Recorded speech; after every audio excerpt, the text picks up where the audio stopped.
our spirit? What is it? Where does it go? Are we able to see them using our mind's eye? If so, just what can spirit teach us? Welcome to School Through Spirit. Host DeEtte Renee is a certified psychic medium and master teacher of psychic and mediumship development through LWISSD. DeEtte was born knowing spirit and now is here to help you better understand the spirit world. And now your host, DeEtte Renee.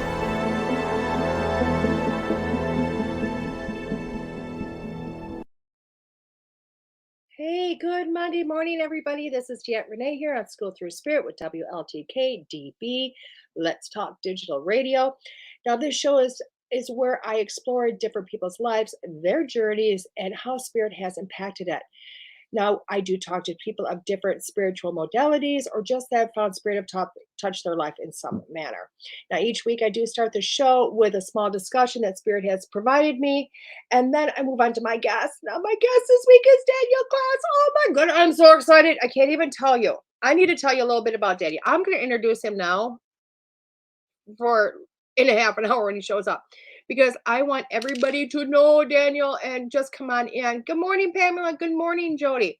Now, I have been letting the world know, if you like paranormal even a little bit, this is one of the shows you want to see, because Daniel, I'm literally taking this off his IMDb site. Daniel has really been in the paranormal field since he's a child. He's had an interest in it. And he was raised in a haunted house, which is really super cool.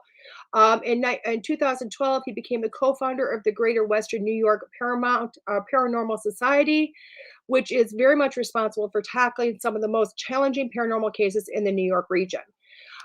He's also a longtime film producer of Behind the Shadows, a documentary film series, which is viewed internationally. He is also the executive producer on two weekly live radio shows, live with legendary psychic Bernice Golden and Phenomenon Encounter.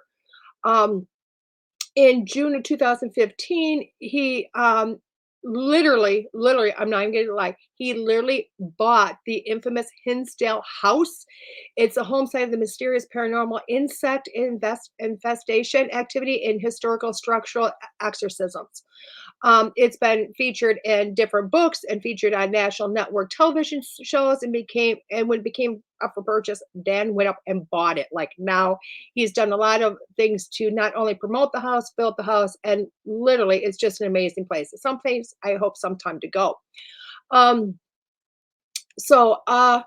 My God, he's also the host on Within These Walls, on the Haunted Space, which is premiered back in 2018.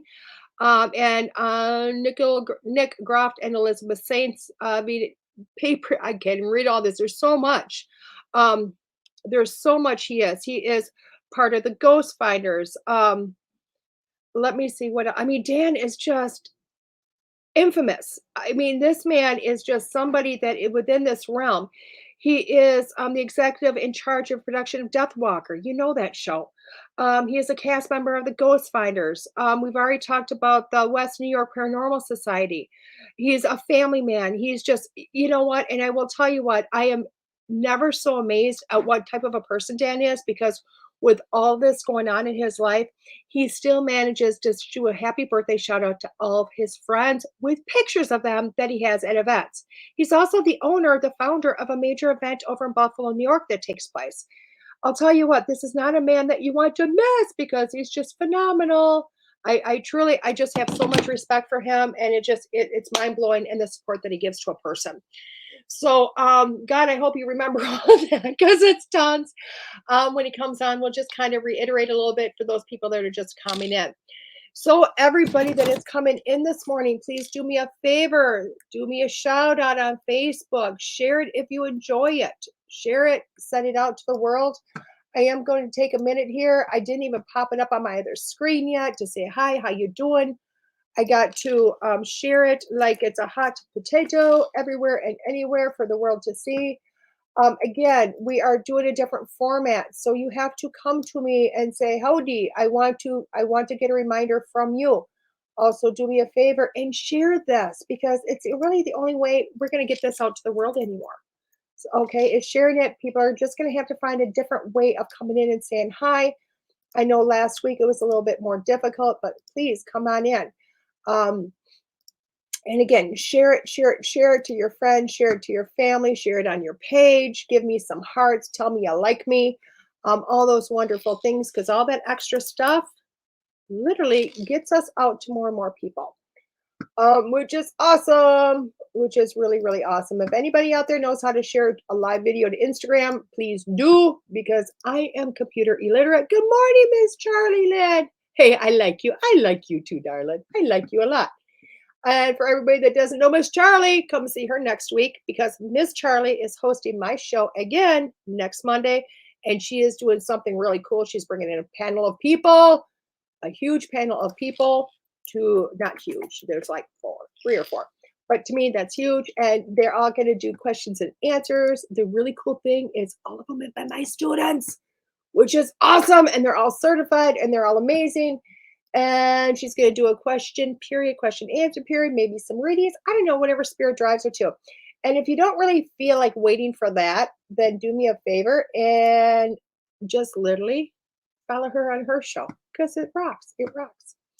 So I think I've got this shared in a lot of spaces. You're going to have to let me know. But again, please share, share, share. Hello, Derek and Jackie Fryer. Hopefully it's Jackie. I think it's Jackie. Not sure. Anyway, with that being said, let's kind of have a discussion this week. And you know what? It is so funny. Did I not share it here? Oh my God, I did not share it onto my business page. I'm naughty. I'm telling you, I'm naughty. So let's get it shared there because that's where a lot of people go is to DeEtte psychicmedium.com or psychic medium on Facebook. So let's get it shared there too. So everybody, not gonna make it bigger just because. No, I don't. It's just not gonna get bigger. I can hope for it to get bigger, but it's not going to. Anyway, um, yeah, I'm all over the place today, guys. They're all amazing, but it's not going to. Anyway, we just clicked that off. Now that you're all laughing at me. So what is going on this week with me? I will tell you what. One, I think this outfit right here shows you my confusion because we got my shirt that I love. My daughter, you know what? I had the logo made up. My daughter makes these amazing shirts. I love these shirts. They're so comfortable. Look at, they're like baseball suede, super comfortable. If you ever want one, message me out. You can order these, and someday they'll even buy on my website. I'll get them on my website. Order these and have them made, and I can have them shipped to you. But I'll show you the confusion because I got my shirt which says, "Hey, oh my God, I'm a psychic medium. This is awesome." And then I put on my Harry Potter shirt that says, "I'm forever a student." Okay, which shows you my confusion in life here. But honestly, what the sweater is really representing, one, I love the sweater because I actually bought it for my daughter for a Halloween costume. But for me, I'm going back to Hogwarts this week, guys. I'm going back to Hogwarts. And what I mean by that is, as you all know, my mentor, Lisa Williams, just phenomenal woman. I love her to death. I have been doing a trance class with her since, I think, December, trance mediumship. The ultimate, to me, is the ultimate surrender. It's the ultimate trust. It's the ultimate, oh my God, here you go. It is where, I don't know if you want to say my soul, my conscious. I don't know how, it's not possession. It's not possession. So don't look at it that way. But it's kind of like that part of me just, I have control of my body. It's still my body, but it just kind of comes over here to this. My soul kind of comes over here to the side and says, "Hey, let somebody else kind of come in and kind of speak through me." And we're talking higher up guides, higher up level beings, very philosophical. Something I've wanted to do just for eons. Something I've wanted to do for eons, but I'll tell you what, the trust factor was never there before. It just never was there.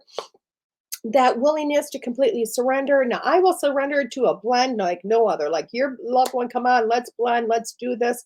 But it's really totally surrendering to another spirit to be able to do things, whether it is, change take over my voice box and change the voice box, change my voice because it will become it can become very masculine, it can become very high pitched, whatever it might be, because they're going to use my voice box. They might do some what's called transfiguration, which is literally the face will morph a little bit. for people to see things. I mean, there's just so much involved. And I'm finally to that level where I'm ready to go, boom, let's go. So I've been doing this class since December, and it's all been the online work, all the understanding, all the prep, learning to meditate, learning how to release, learning how to go deeper and deeper and deeper, which has been super amazing.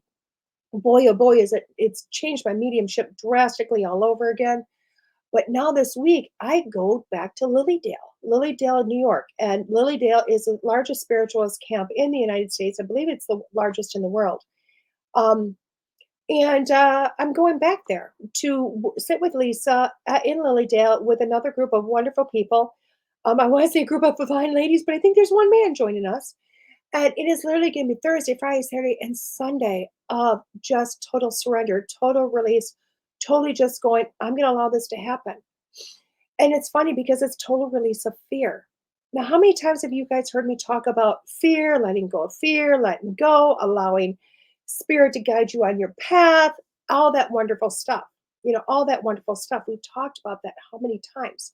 It seems to be a discussion for me quite often.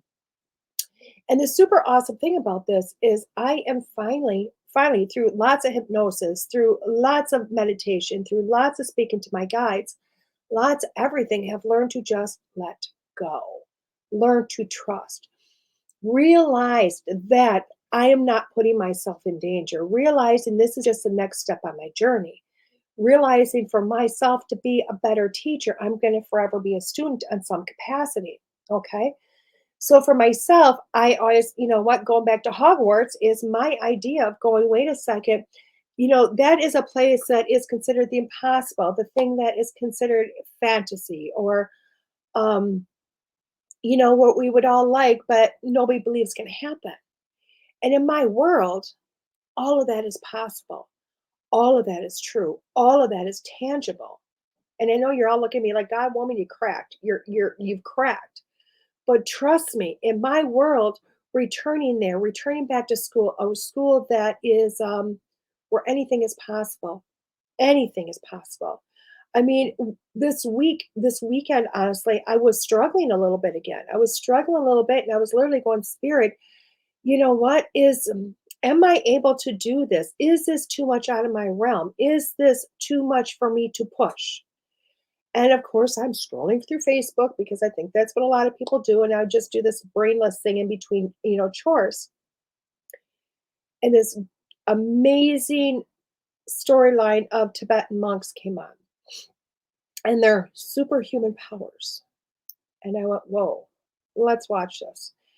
And I was blown away because, as anybody knows, and what they see most when they think about a Tibetan monk, they really think about the hours and days and months and years they sit in meditation. They sit in, oh, thank you, Pamela. I believe too. But the monks sit in meditation for just forever, forever. But I will tell you, their training starts as a child. Their training starts with incredible focus. Their training is, if you watch it, it's just amazing because a Tibetan monk has learned how to alter their body temperature just through meditation. They will sit there for hours as somebody puts cold sheet after cold sheet after cold sheet on them. And each sheet, their body dries the sheet in a matter of minutes because they're able to raise their body temperature to dry those sheets. And then another one's put on and another one as they keep doing this. A Tibetan monk can go from a laying position and flip their body up to a standing position without you actually seeing them push up. They actually resemble a person that can fly. And it's all because they have trained their body. They believe in what we believe is unbelievable. They believe in what we believe is impossible because in their world, it's very much possible. So it really made me realize I had to stop and go, wait a second. All I'm doing is putting self doubt on me. All I'm doing is getting in my head. I'm putting not fear, because again, the fear is gone. I dissed that fear a while ago, but really walking into an aspect of going, I can do this. I believe in this. I believe in this world. I believe in what I do. I believe in what spirit can do. And it's helping me to walk into this. And I think it's amazing because as that goes on, I watch more and more things happen. Okay. And during this, I'm also going, Spirit, what else is possible? What else can I do? Where else can I go? What is going to happen after this? Now, I'll tell you what, honestly, I am not totally understanding of what the journey is going to come. I am not totally going, oh my God, I'm going to do this. Oh my God, I'm doing that. But I can tell you this is I've had a lot of people come out of the woodwork that I don't really talk to very often and really have no clue what's going on because I haven't, other than now, I haven't announced to the world what I'm doing this week. And I've had a lot of people come out that go, oh my gosh, in prayer, in my meditation, I've been walking down the street, Spirit's bringing you up. And they're telling me about this amazing, these things that are happening. And after, what's going on this next week, I don't know what's going on, but you know what? They're telling me starting next week, life is really going to forever change. And I truly believe that. I truly do. Why? Because I'm going to learn to surrender completely. I'm finally going to do that. I'm surrendering completely. I'm giving up all fear. I trust Spirit 110% with me, with this. And that's huge, isn't it? That's huge. And it's funny because um, I'm not a person that normally would do that. I'm a person that wants control. I'm a person that wants to, I not only want to control me, I want to control you too. You know what I mean? I can't say that 110%. That used to be me. That used to be me about wanting to control everything in my surroundings. And if you came into it, blah, blah, blah. And it's really taught me on this leg of this journey that I really have no control. None. I mean, I have some control over this. I mean, I do. I can tell this body what to do, what not to do. But there's so many influence on the outside of this body that I have no control over. None. I just have to trust.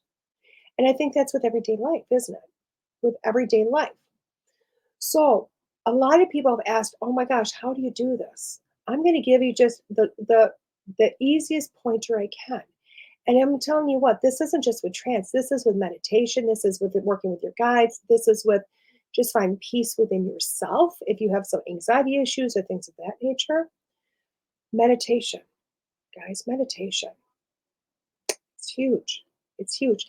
And I'm the first person to show up and say, I hate meditation.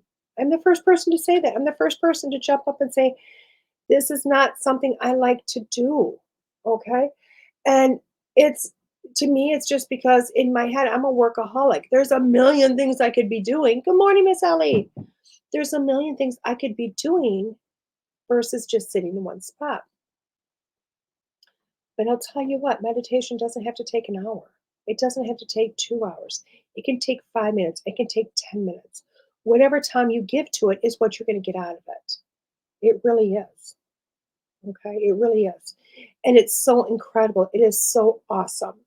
It is so awesome to have that release, to let go, to allow yourself just to be and allow whatever information to come in. Now, the cool thing is when you do that, you are going to, when you start to do meditation, and I do mean start to do it, like really sit down and give yourself that 5 minutes, that 10 minutes every day. One, you're going to lengthen the time that you're sitting in there. Two, you're going to find some major differences within your life, like you wouldn't believe, huge differences within your life. And what I mean by this is you're going to become a much calmer person. You're going to go from a person that had high anxiety to maybe not such high anxiety. You're just going to calm, okay, which is super amazing. That calming ability is phenomenal. You're also going to find a person, an hour can feel like 15 minutes. Exactly, Pam, exactly. You're going to find that, you know what, you're going to navigate through your day so much better. Why? Because when you learn to meditate for that period of time, you're going to find that throughout the day, when you start to get flustered or you start to get unfocused, that you're going to learn to go, all I got to do is breathe and just breathe for a couple of moments and whoosh, focus is back and you're ready to jumpstart your day again. And it's phenomenal. You're going to learn to deepen your connections with that. And when I do mean having connections, now not everybody's going to be like me and go talk to dead people. Not everybody's going to run going, I see dead people. That's not going to be the case. But what the case will be is talking to your own guides, getting that information from your own guides. And it's rock star awesome when that happens. Because when you start to deepen those connections, all of a sudden you'll go through your day and you will hear turn right, turn left, do this, do that. This is going to happen. That's going to happen. And you'll just be like, okay, okay, okay. And you'll listen and you'll go throughout your day. And it's phenomenal when that happens. You're just like, oh my God, that's huge. It's huge. It's awesome. But you have to give yourself the chance to do that. Now, I'm going to say today is like the beginning of the rest of your life, guys. Every day is, though. Just not today. Every day is. So, I'm going to challenge you. I'm going to give you a challenge. Let's start a Facebook challenge. Let's just start a challenge. Give yourself 10 minutes a day that you sit in meditation. Like that. Give your spot. I keep doing that. My thumb. Anybody else got that? God, I have a squirrel moment going on. Should be doing like that. I don't know. Anyway, challenge. Literally 10 minutes a day, meditation. 10 minutes a day, and see how it starts to change your life. 10 minutes a day to deepen your connection. 10 minutes a day to learn to release and let go. 10 minutes to allow your guides in to help you with your life and see what happens. Just see what happens. And then you can report back to me when I'm back in 2 weeks to tell me what it was like. Tell me what changed. Okay? It's that simple, guys. It's that simple. So many people, you will show up to do so many things in life. This is your time. My challenge you to show up for your own life. Release your fear. Release the, oh my God, I got a list of things. Release all of it and literally just jump into your life. Join the school of Hogwarts. Join the school of the believers. Go get yourself a sweater. I'm telling you. You have to wait for Halloween, possibly. I don't know. But really, see what happens. See where you could go with this. I'll tell you what, it's awesome. I love it. Sherry, okay, I'm in. Love it. Love it. Everybody else, if you're in, give me some hearts on Facebook or something. Let us know, and then in 2 weeks, we'll ask you about it. You can tell me all about it. Good morning, Miss Andrea, which is awesome. And when I get back to the show in 2 weeks, I can tell you how my deeper meditation went. You'll only have to ask me, like, oh my God, what's happened? What's changed? It's going to be phenomenal. It's going to be awesome. I missed the question. I'm challenging you, Andrea, to 10 minutes of meditation a day for the next 2 weeks. That's my challenge. Hello, Miss Brenda.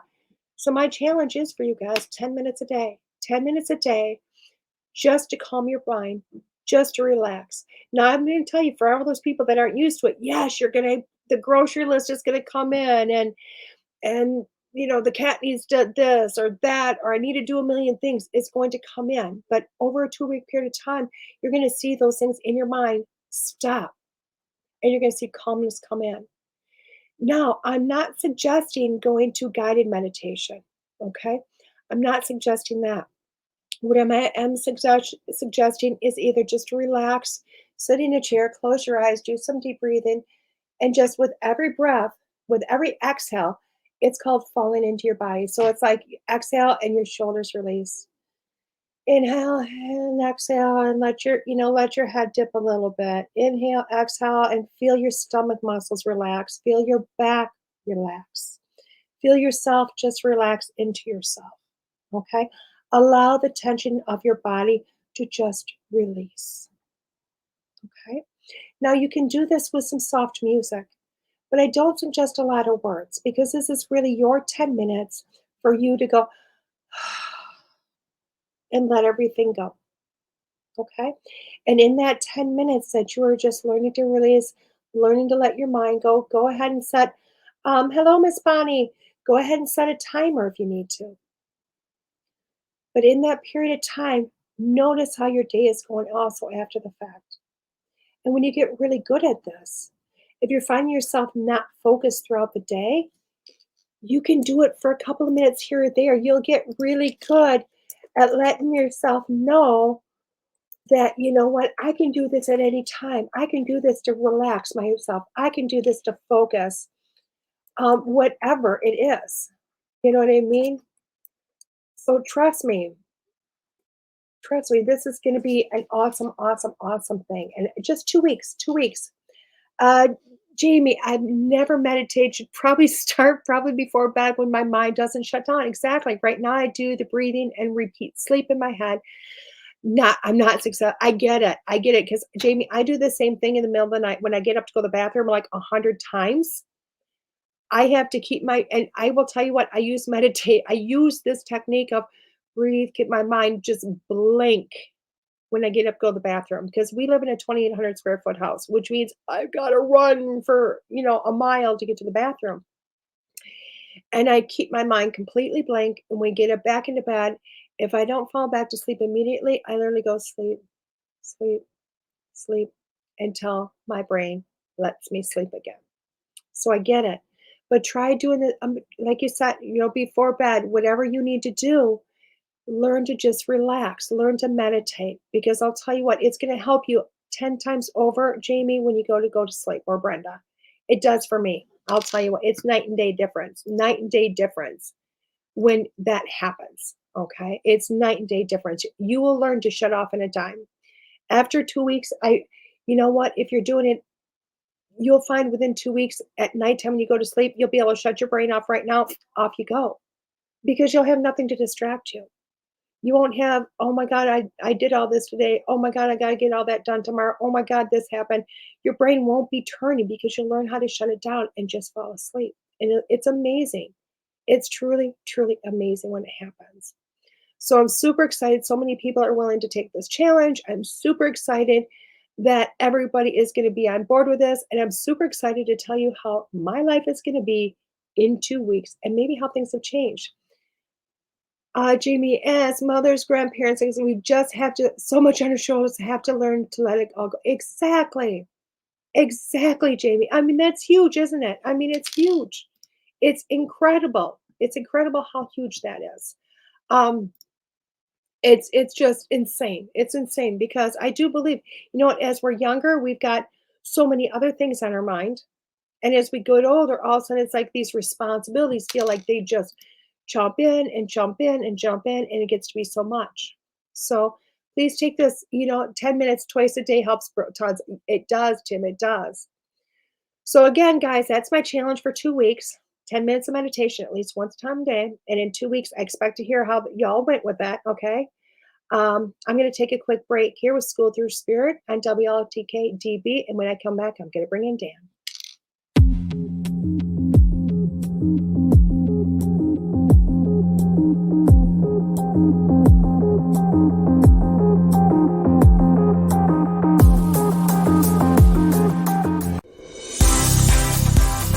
A certified spiritual life coach, animal communicator, past life regression, and a psychic medium.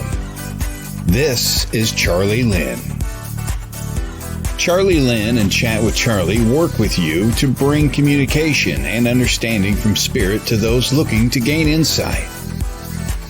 Charlie Lynn's spiritual journey has brought her to you, so take advantage and contact Charlie Lynn today. Book a reading, indulge in some Reiki work, or take the next step in your life with some spiritual life coaching. No matter, Charlie Lynn is here to help you. Search Chat with Charlie on Facebook. That's Chat with Charlie on Facebook.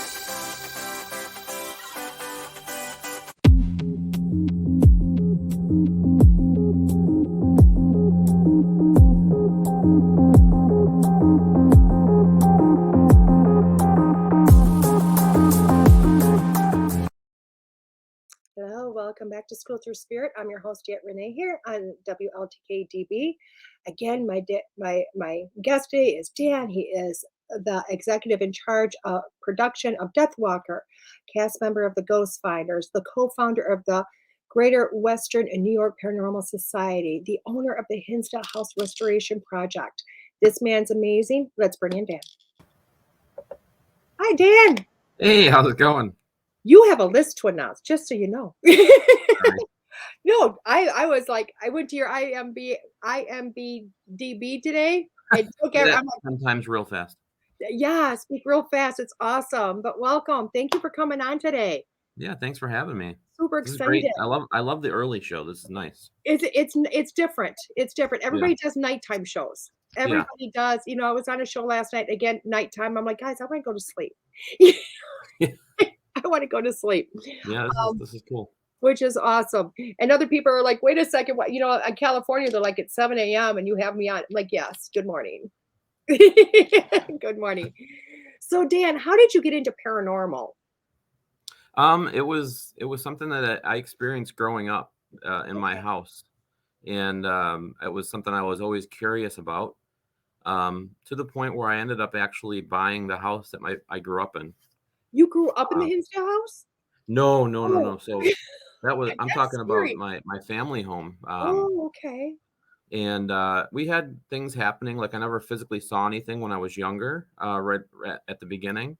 But like it's like for instance, my sister's stuffed animals. She was OCD about putting her stuffed animals on her bed every day, and we'd come home and they'd be sitting in the middle of the her room, like somebody was playing with them. One Sunday we had gone to church, and we had gone out for breakfast after church, and we came home and there were like crayon drawings on our vaulted ceilings, and there was crayon sitting in the middle of our living room.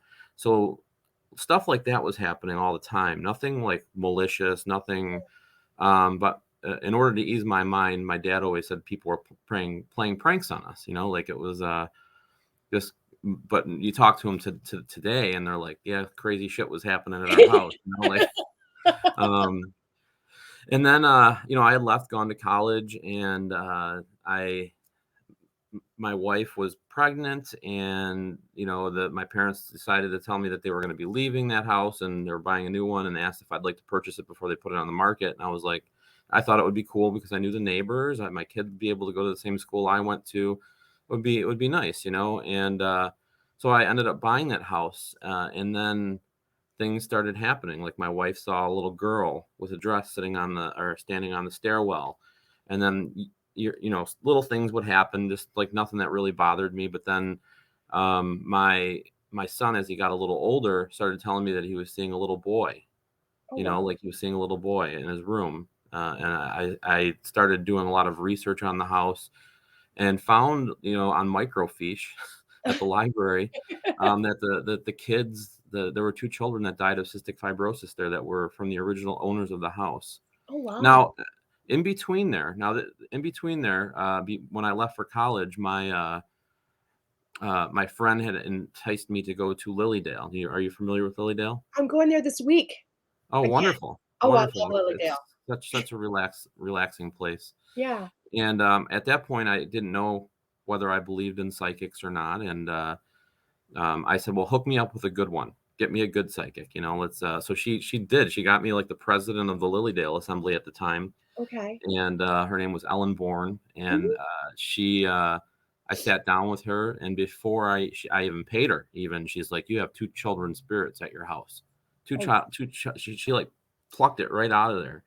And she said they were attached to something in the location, and also told me a whole bunch of stuff that nobody would know, which kind yeah. of just threw me for a big loop.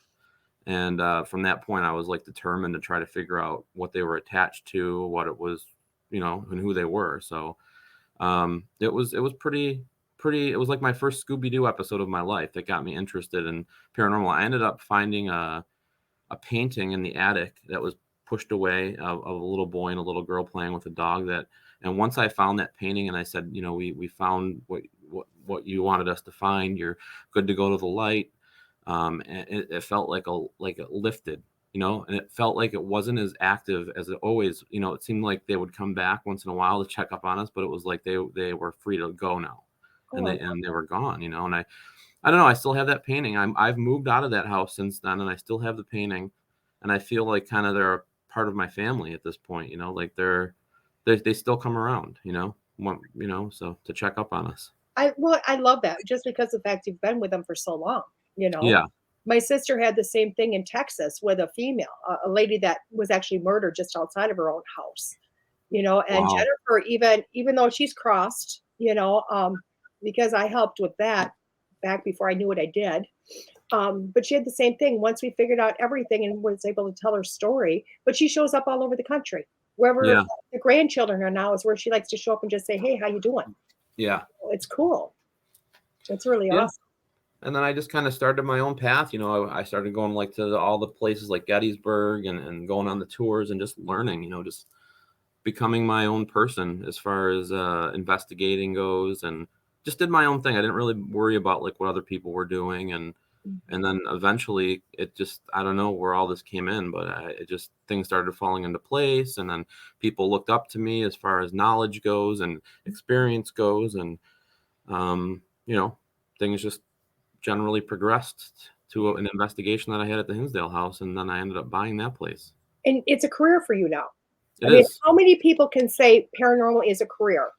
Very, It's very few hard. I people mean, say that. it is hard because most people want to do things for the right reasons to help people, Mhm. and you can't take money for that. It's hard to accept money from somebody that's in need. It always has been for me. Right. And in order for me to circumvent doing doing what I do, you've had to find ways of making an income stream, like becoming a producer on a television show, or executive in charge of production for stuff like that. So you have income coming in, so I can still do what I love to do, speaking Right. at events and writing a book. So there's ways that people can make money, Mhm. but you have to kind of do it the right ways, instead of like stepping on people's toes, or just taking money from people in need when they need help. Right. Oh, definitely. I'm a firm believer in giving back. You know what I Yeah, mean? what comes around goes around. Because like in my world, everybody's like, "Oh, you can't charge." I'm like, I apologize. This is what I do.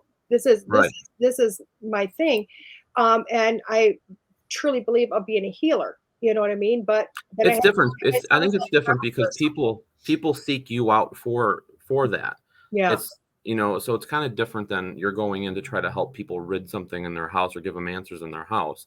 They're seeking you out for your knowledge and your abilities to Right. try to get answers to their questions. So I mean, it's a little different. It's a little, yeah, it's a little bit, but I understand that whole concept. You know, I mean, because for myself, it was really hard to go into that charging aspect.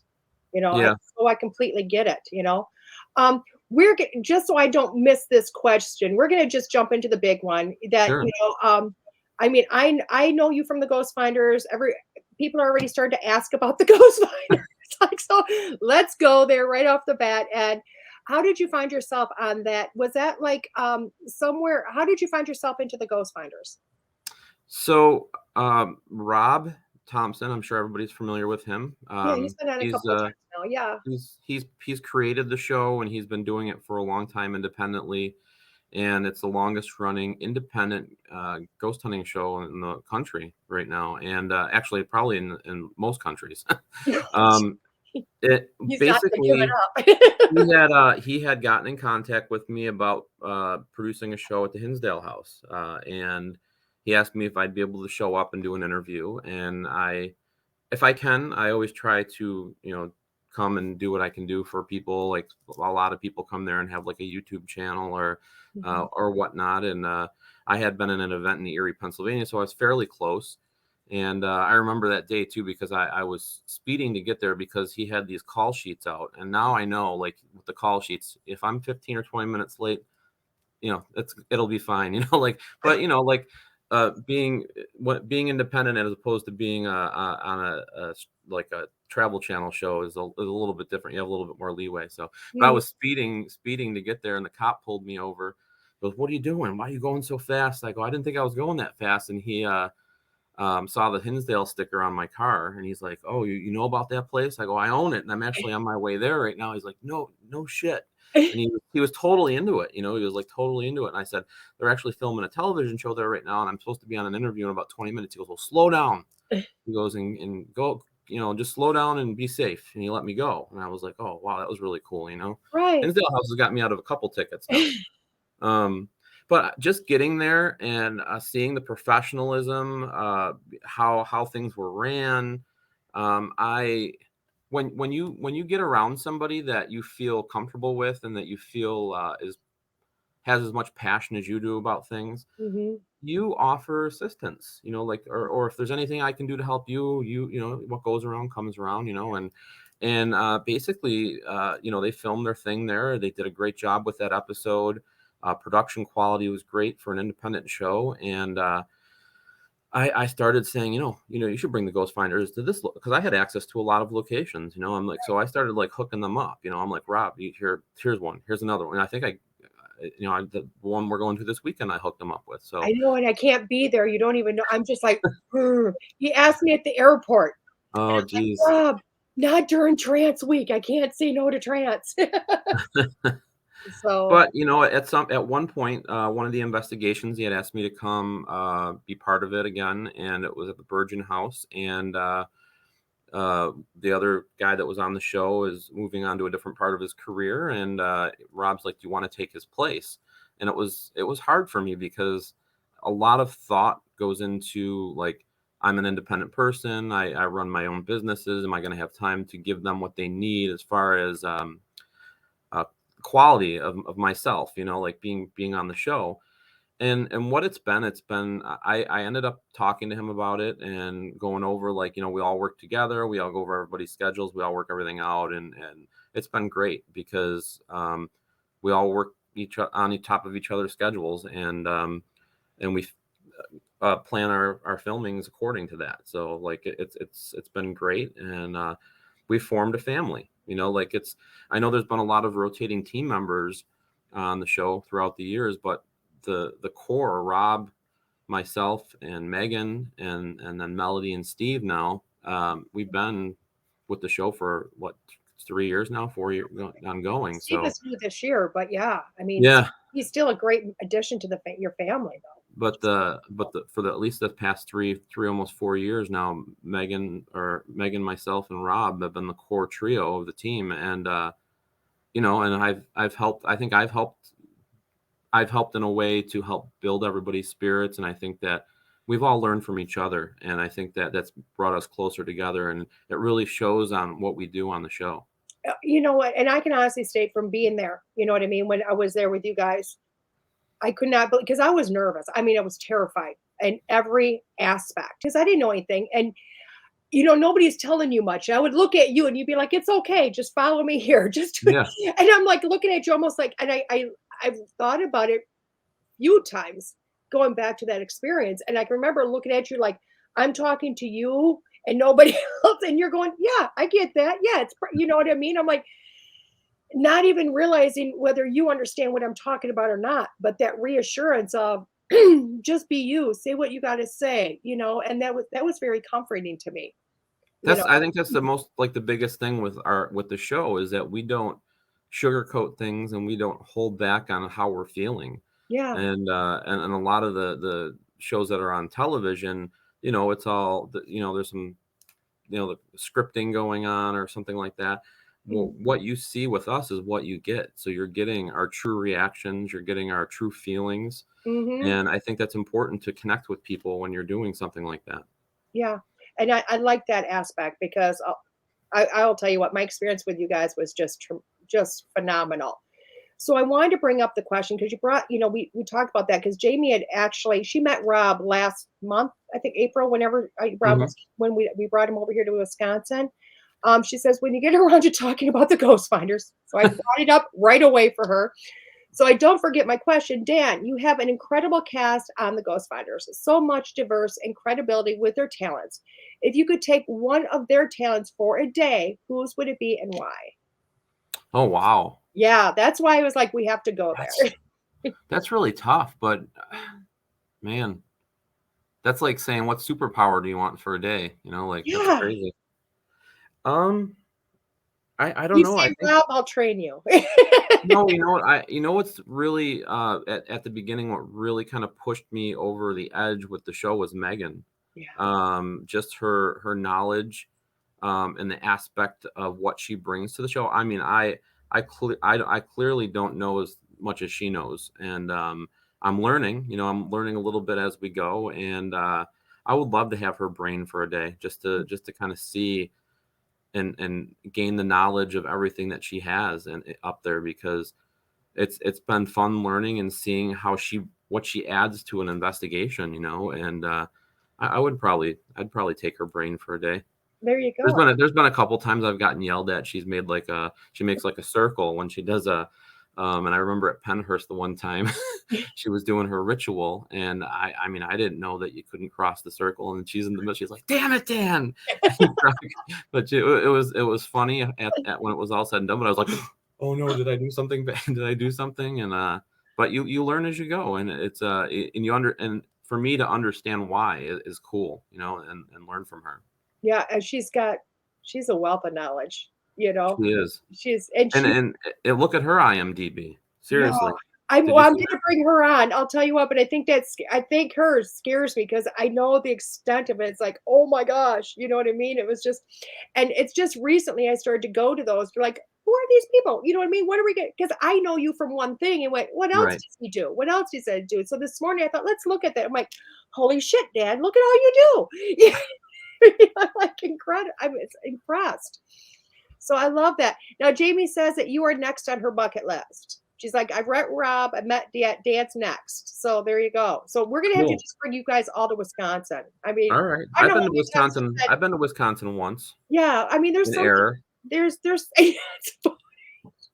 that's about it. Well, I mean, I was supposed to be going to Iowa, right? Yeah. And I was into Detroit, and now I only had on like flip-flops, shorts, and like a t-shirt, like a long sleeve t-shirt, and they said, "Oh, your flight's canceled." And I'm supposed to be guest speaking in the morning at 10 a.m. and at this event in Iowa, and I'm like, "This isn't going to happen." I said, "I need you to fly me into somewhere that I can at least within a couple hours so I can drive there." So they flew Right. me into Wisconsin. Lost my bag, so here I am with a rental car and it starts snowing out. And it was, I'm like, "Oh, that's my first experience in Wisconsin." But Yeah. yeah, I would love to come there. That'd be Yeah. cool. We need to bring you guys up here because there is a lot up here. I don't know where, but there's a I'll start investigating Wisconsin, like where's the best places to go, you know what I mean? Yeah. And have you guys come in because I think it'd just be amazing. You know, I think it'd be amazing. Now let's talk a little bit more about the Hinsdale house because I think that's a huge thing that people, if you're in paranormal, you understand it. People that aren't, they're like, what is this? So the Hinsdale House, I went there with my team, the Greater West New York Paranormal Society. We're still a team that is local to Western New York, Buffalo, Niagara Falls area, Rochester. And we also did a YouTube show called Behind the Shadows, which I kind of reinvented, and now it's on Paraflix right now. But during that time, we would go to locations and film what we did, just raw, and then edit it down and cut it out, and then put it out on YouTube. And it was very popular. I mean, that the episodes that we did at Hinsdale House garnered well over 100,000 views, and it was raw because I usually got the knowledge for the locations for my team, briefed everybody on our team what we were getting into, and at this point, my co-founder of the group, Cameron, he's like, don't research where we're going. This is the address, but don't research. I'll brief you guys all when you get there. And I got to the house, and it was December, and it was, it's in the middle of nowhere on the top of a mountain, so it's real eerie. Mhm. As you're driving up the mountain, you lose cell service, so it's like, what am I getting myself into here? This is like the beginning of a horror movie. Right. And I finally made it to the house, and there was only electricity in the living room. It was cold. There were flies buzzing around in the house in the middle of the winter with below zero temperatures. And I sat down in the living room, and he plopped the laptop in front of us and had us watch the episode of A Haunting, A Dark Forest, it's called. Everybody should look that up. And it kind of tells the story of this family that moved into this house and had poltergeist-like activity happening, alien, encounters with aliens and creatures in the back of the house, and ended up speaking to a priest at the local university, and he tried helping them and speaking with them and trying to give them knowledge. Ended up doing a mass in their kitchen, and then it got to the point where he got a structural exorcism approval from the Vatican to do in this house. Oh, It wow. was filmed by a New York film crew. There was Alex Tanis. I'm not sure if you're familiar with him. He's a pretty famous psychic in the 70s. Okay. But it was a Tanis Foundation, and he was there along with the priest, and they did the exorcism rites, or the structural cleansing, if you will. And they said the whole house shook, and it screamed from the outside of the house, and then it ended up not working to the point where this family actually had to leave everything that they put into this location. And people moved in and out throughout time up till about 1986, and then it sat vacant. And then I ended up buying it. Why? I I think that's everybody else's big anybody in paranormal. Well, I mean, That's cool, I and tell I'm you like, what, "Why would you buy that?"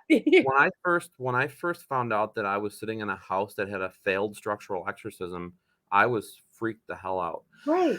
That's something you need to mentally prepare yourself for, ground yourself, kind of know what you're getting into, and I didn't have that opportunity to do that. But after I kind of got over that, walked outside and grounded myself, I ended up having a really good investigation at the location. I felt like every piece of equipment that I was putting out was getting manipulated. I felt like there were energies at the location that needed a voice, and Okay. they weren't being heard because it was like everybody's going in asking the same questions over and over again. So I started going there quite often, and then started researching and found out about this older couple that lived there in the 80s. They were the last people to live there. And at this point, the house is in disarray. The owner is from Calgary. Nothing's getting done to fix the location. There's black mold all through the house. Bathrooms leaking all over the place. It had to be shut off. All the electrical and ductwork got ripped out because the bank was going to just tear it down. So they Wow. allowed us to go in one more time to kind of say our goodbyes to the location.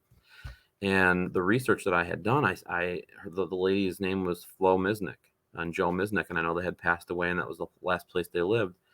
And we were in the kitchen, and we were filming ourselves for YouTube, and everybody's talking about the exorcism, and then finally I just said, "Flo, are you here?" And I had a K2 meter in my hand, and it went all the way up to 500 milligauss, all the way up to red in my hand, and I felt like static, but all the hair on my arm went up. I had goosebumps. I was like, holy crap, like I feel this energy, in my hand, and the K2 meter going off is kind of like telling me the same thing. It's there, and I continued to have what I felt like was a full conversation with Flo Misnick, Okay. and I said, Flo, will you hold my hand as we go up the stairs? And I walked up the stairs, and the K2 meter stayed lit in my hand all the way up the stairs into the master bedroom until I crossed over into Mary's room, where everybody says there's this portal. Mhm. Um, I knew at that point that this house needed to be saved, if at all possible, only because I knew, like, deep down that there's more to this place than just this failed exorcism. Other people had to experience things here. Are there other energies here? Is there something that needs to tell us something? And I tried to save it. I went to the bank, and I talked to them. They made me come down there to Cuba, New York, and explain why I wanted to save the house. It had to be a cash deal Right. because no bank was going to insure this dump that has black mold. And Right. so it was a process, and everything kind of fell into place. You feel like sometimes you're called to things. Mhm. Clara in the 70s felt like she was called to the location, but she was meant to be there. Right. And I kind of felt the same way. I felt like a connection with the location, Mhm. and I think it kind of picked me in a way. I don't know if that makes sense, but It does to me, yeah. Yeah. um, and since the beginning, there was always worries about how am I going to do this? How am I going to get this done? How am I going to accomplish this? And everybody always talks about, like, in the paranormal field, how there's this dissent, or there's no communication, or people are, it's like a competition. Mhm. And I've never felt, I see it, but I try to stay away from it. And I only surround myself by people that are genuine.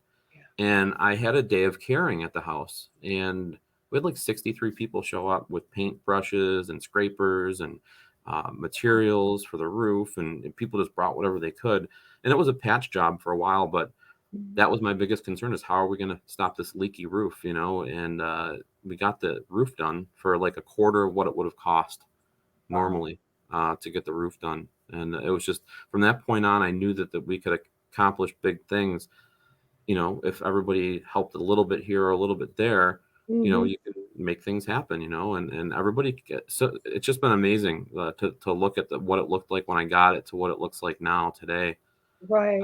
and the improvements we've been able to make. And uh, it's an amazing location. The land, the property, it has a lot to say, and it seems like every time we figure something out, it gives us a little bit more, and Mhm. the puzzle just keeps getting bigger. But we're getting answers. We're figuring things out now, so it's great. I love that. I love that, especially when the 2 points I love that you stated is, 1, that you felt like it picked you, and 2, that it had a story. Because so many people don't look at the story when you look at investigations, Yeah. and that's something that I'm really learning to love a lot about is, through, because I've only been doing paranormal for what, a year now, just over a year. So I mean, I'm really new to this world. But that's one thing I keep hearing from very much legitimate people. It's like these places have a story. The spirits have a story, Right. and that it we just need to speak about the story, and that's why we're doing this work. It's not necessarily let's go poke the ghost and see if we can get scratched. It's Yeah, I think we all know at this point that they're there. I yeah. mean, they're Oh, around us. well, even the Yeah. Pope has said, hey, you know what I mean? You either believe or you don't, but they're there. Yeah. Exactly, but I love how you stated those 2 things because I think that's huge, and I think that helps people to understand the paranormal world is not necessarily about who and the scary parts that we all see on TV, that it's just so much more than that. Right. So, And I like that. it's paying homage to the predecessors and understanding their belief systems. And there's a whole lot that goes into this place because as it dates back, you're talking about so many different types of belief systems. And I Mhm. think bringing in a Catholic priest, although it sounds like a good thing to do, maybe it didn't work on what was there. And I think that that's what the case was. And that's why I've invited so many different people that do the work like you do, and Mhm. all different forms of religions to come there, Native American, Buddhism, witchcraft, everything, because I think it needs that healing from everybody that can offer it. And it's been working, and it's opened up the outside of the house to answers that we didn't think that we'd ever be able to achieve, and paying homage to the Native Americans, having shamans there doing drum circles, just paying homage. The energy I feel has changed on the properties from the day that I bought it to today. I love that because my first experience, and I'll tell you what, my first experience actually going on an investigation was when I went someplace in Wisconsin. And when they brought us in as a group, because it was a group like tour type of thing, and the first thing they said, "Do you have any crystals? Because you can't bring them in." Okay. Yeah. And I went, okay. And they went, well, we've had some experience with somebody actually brought crystals in and they placed them all over the place to help all the spirits cross and help all this stuff and blah, blah, blah. And that's not what we want, is we want them to stay here. And I'm like, Well, that's not cool. well, my first thing was like, why am I here? And why would you do that? That was my thought. It's like, why would you, that was my thought behind it. And it really changed. One, I had to really think, okay, is this a field I want to get into? Is this a field I want to explore? Is that how most places are? Or is this something, is there something more legitimate out there? Yeah. So meeting you and people like you that say, hey, no, that's not, we want to help them be at peace. Yeah. They'll still make their choice if they want to stay or not, but to I, help them I've have had some so peace. many. I've had so many people ask, like in interviews, like, well, what if all the energies were gone at the house? I'm like, great, if that's what they chose to do. I go, this isn't a fun house. That's why I've had so many people ask me, can we do a paracon there? Can we do? I go, it's not a place to do that.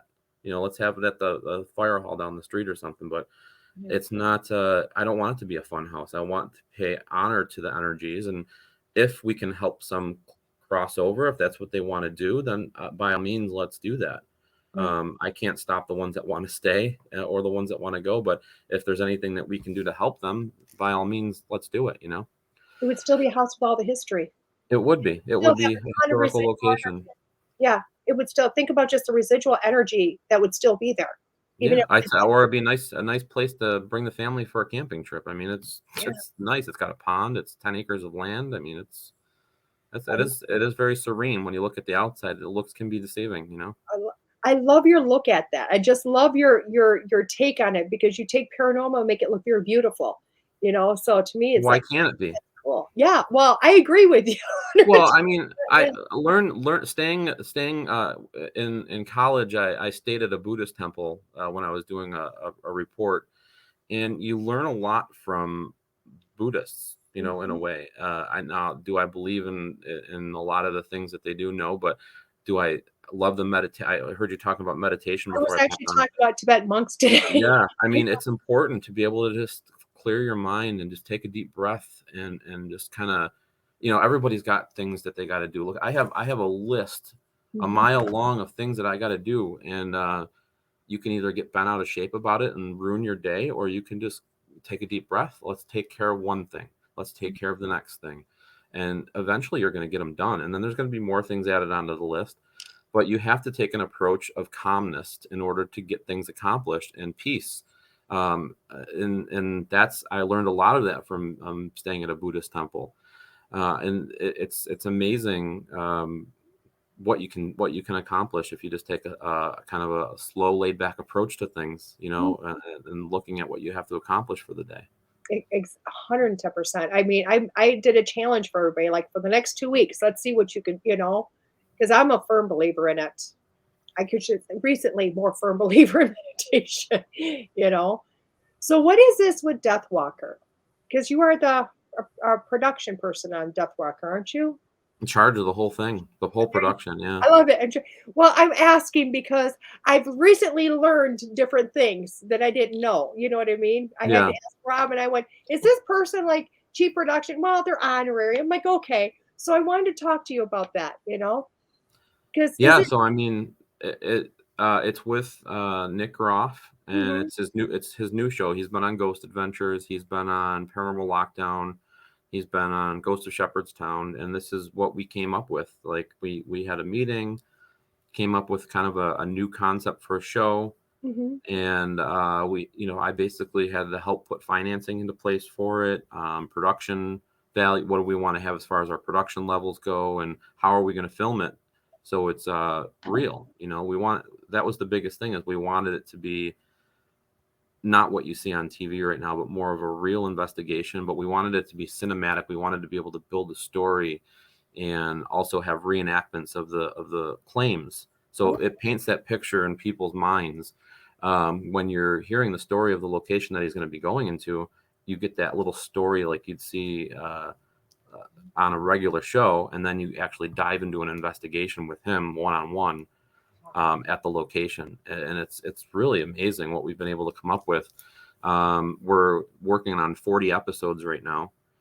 He's actually in the office next door doing some voiceover work right now, and we have a deal with Discovery Plus in the United Kingdom, and also the Really channel.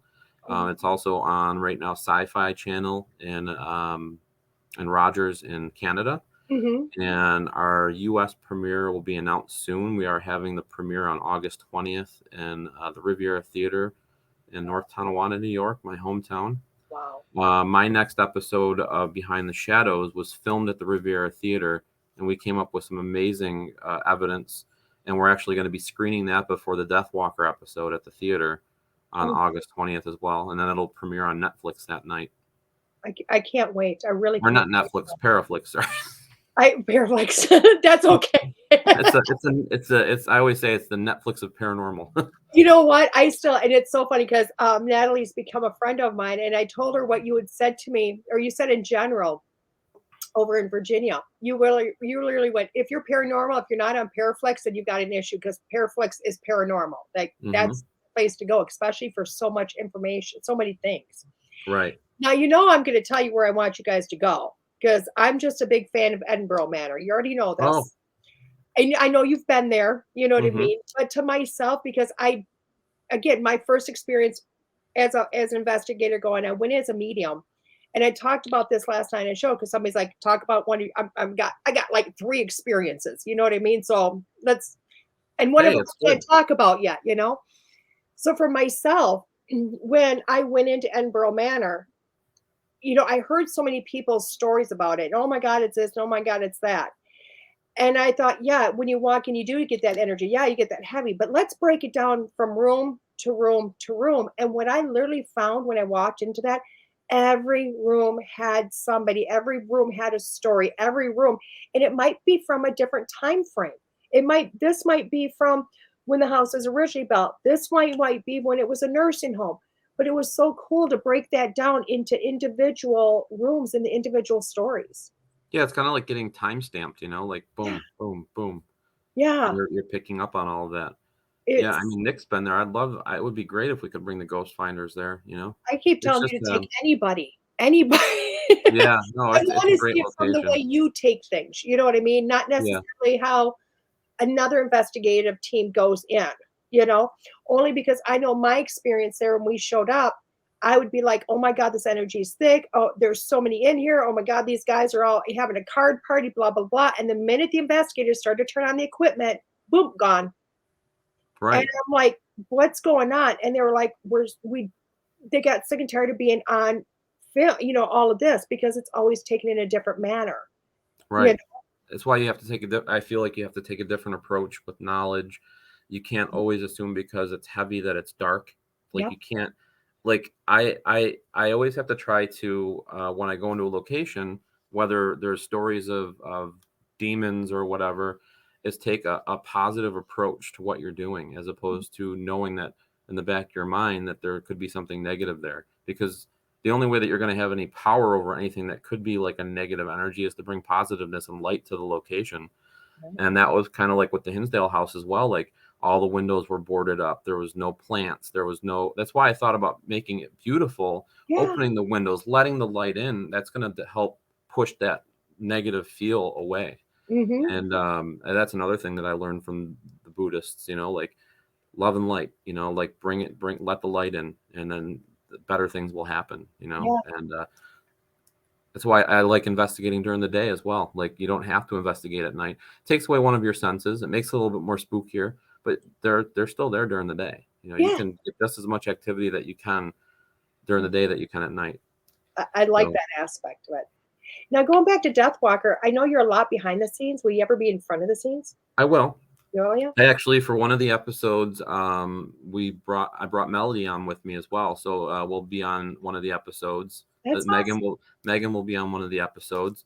And awesome. Rob was like, "What about me? What are you going to bring me on?" I go, well, you know who his wife is, right? And it's like, Tessa Del Zoppo. I go, well, if he's going to bring a psychic on, he'll probably bring his wife on, like so. He's like, I get it, So, and she'll be on like 4 or 5 of the episodes. That's amazing. Yeah, but it's cool. Megan got to be on one, and me and Melody were on one together, so it was pretty cool. That is amazing. I love that. I love seeing how you guys bring in different people. That's just awesome. I love that because I'd be like, me too. But you're right.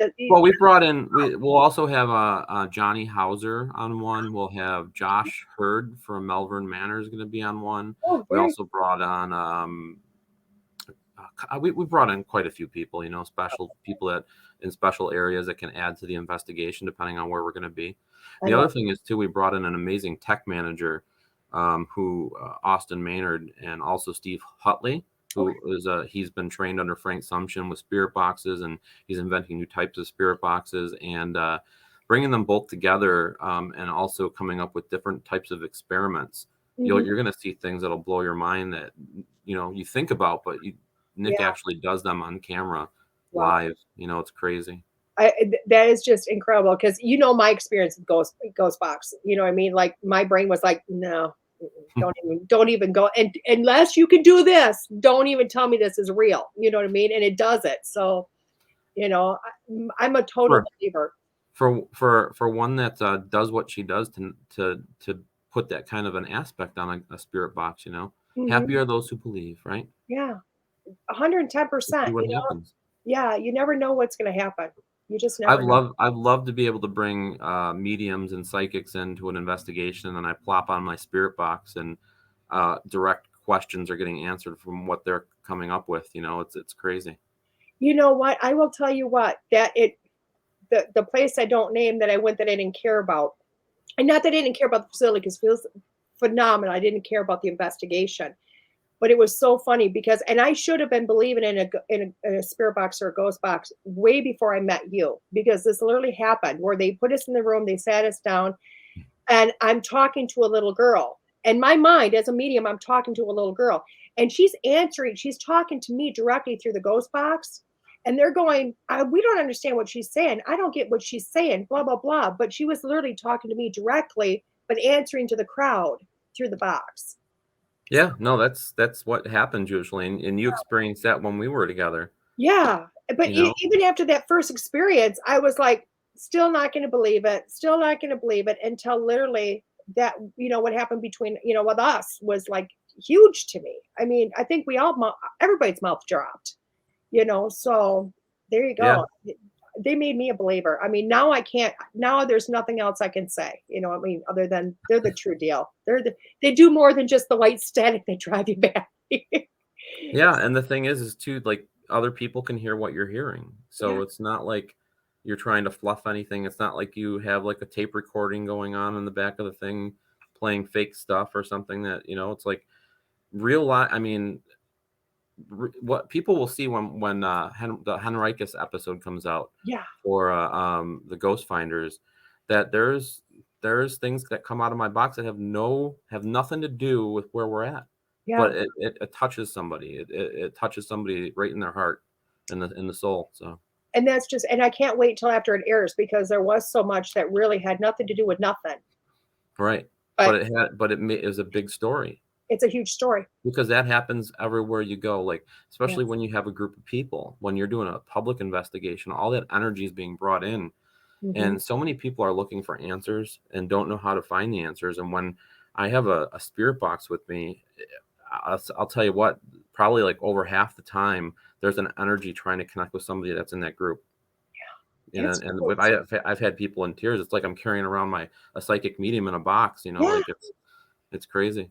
that's so awesome. You know, I think they're amazing now. I'm like totally sold on them. So I think it's amazing. I think it's just awesome.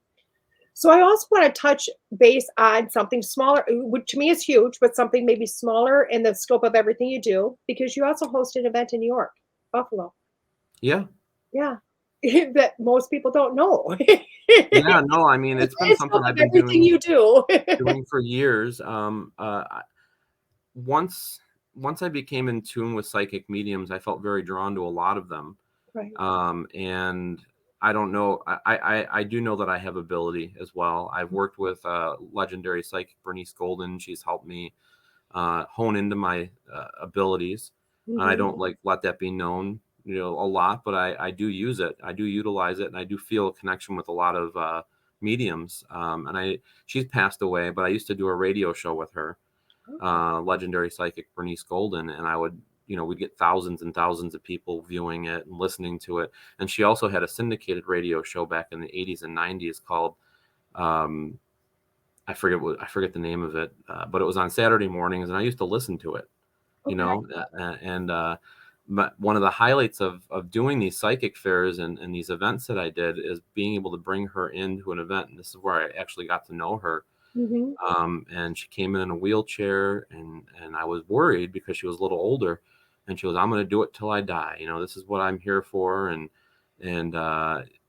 she just amazed the crowd. She drew crowds of people, and people just loved her. And it got to a point where she was in a dip in her, like a dip. She was in a wheelchair bound, and she couldn't get up and move around. And I'm like, well, why don't we just bring you to the people? Instead of you having to go to these different events and stuff, why don't we go live? And I made an agreement with Paranormal Warehouse, and we started doing a live show once or twice a week. And she was starting to get, she was able to start doing phone readings for people all over the world.